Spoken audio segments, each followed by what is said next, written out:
Vous allez où? Voilà, direction Kribi. Donc, on a pris la voiture pour aller sur Kribi et il y avait de magnifiques paysages, beaucoup de palmiers sur le trajet. Alors, il faut savoir que pour de Yaoundé à Kribi, il faut compter à peu près 4 heures de temps. C'est 281 km, Yaoundé-Kribi. Nous voici arrivés à l'hôtel. Donc, on a logé à l'hôtel résidence Les Pilotis. Franchement, on a bien apprécié. C'était propre, c'était même classe et c'est juste à côté de la plage. On peut partir à la plage à pied. Donc, c'était vraiment pratique. Nous sommes arrivés dans notre chambre. Voilà, on va loger là.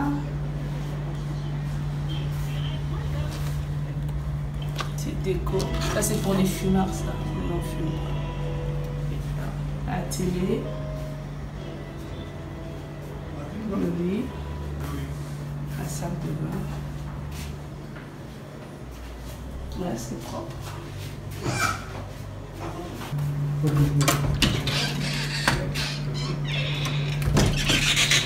Et la clim. Et vous n'avez pas oublié, on a la télé commande pour les rideaux. Voilà. Pour les rideaux, pour la télé. Non, ça c'est pour la climatisation. Ça, on appuie au décor. Et une petite glace pour se regarder, faire la belle, pour aller à la playa. Quand on parle du Cameroun, on pense souvent à des images comme celle-ci ou celle-là.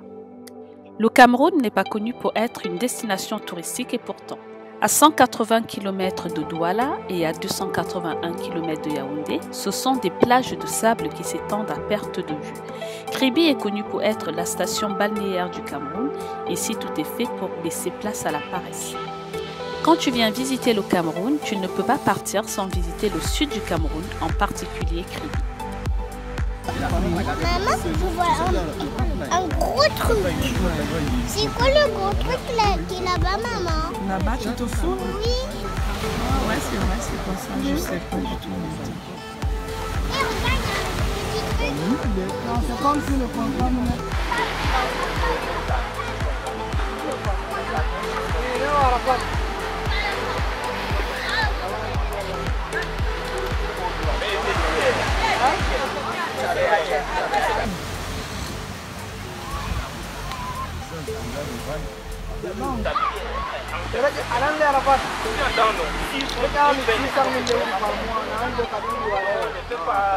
C'est cher par rapport à ceci. Laquelle a plus de cher? Ouais. En dehors de son sable fin et de son eau chaude, Kribi est aussi connu pour son poisson frais et ses crevettes. En parlant de crevettes, savez-vous que le nom Cameroun vient des crevettes? Du portugais Rio de Camarões, qui veut dire rivière de crevettes en portugais, le nom que les exportateurs portugais avaient donné au fleuve Vouri au XVe siècle, s'extasiant de l'abondance des crevettes dans ce cours d'eau. Les marins anglais l'adoptèrent et l'appelaient Cameroun en anglais, d'où le nom actuel Cameroun. 6 000. Le bar à 6 000. 500, 4 500. Le bar est trop cher. Nous avons donc profité d'être à Kribi pour manger du bon poisson frais et des crevettes, mais on s'est tout de même rendu compte que ce poisson était assez cher, comme nous le disent les vendeuses. Alors, selon certains, cette hausse est due au changement climatique ou encore aux Chinois qui sont privilégiés pour la pêche. Alors, le poisson est pêché sur place. Donc, en attendant qu'on nous le braise, on avait tellement faim qu'on s'est jeté sur les arachides cuits à l'eau. Donc, ici, vous les appelez cacahuètes. On a craqué pour le bar, la sole, la dorade. C'était tellement bon de manger du bon poisson braisé sur place et frais. Notre première journée s'achève donc ici. On va se retrouver la prochaine fois et je vais m'attarder sur un peuple que j'ai beaucoup aimé et dont je me suis attachée. Ce sont les Pygmées.